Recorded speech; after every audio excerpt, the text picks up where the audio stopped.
Lexmoto, a UK-based motorcycle manufacturer, is known for its sporty and modern motorcycles for beginner riders. This brand, which sources its products from Chinese manufacturers, has a very attractive selection of sporty motorbikes in the form of its LXS and LXR models. The latest is the Nexus 125.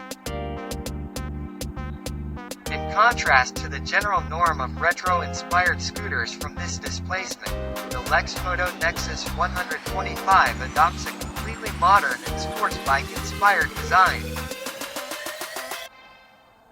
It incorporates a bold, angular fairing and split LED headlights that are very reminiscent of KTM styling. Meanwhile, the tapered front fenders that extend beyond the scooter's fairing give the Nexus a bold look.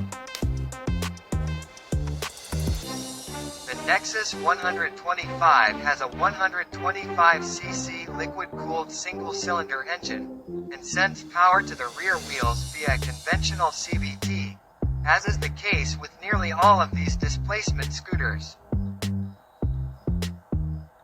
Its top speed is 110 km/h, but don't expect to reach this speed that much in the city. Despite having a 125cc scooter engine, the Lexmoto Nexus 125 has quite impressive dimensions and could easily be mistaken for a more powerful two-wheeled vehicle. It has a wheelbase of 1,600 mm, and an overall length of 2,230 mm. However, it keeps the seat height fairly low at 760 mm, ensuring it remains accessible to a wide choice of riders. Overall, the latest Lexmoto sports scooter weighs only 185 kilograms. Finally, in terms of technology, the Nexus 125 is equipped with a fairly large 7-inch instrument panel,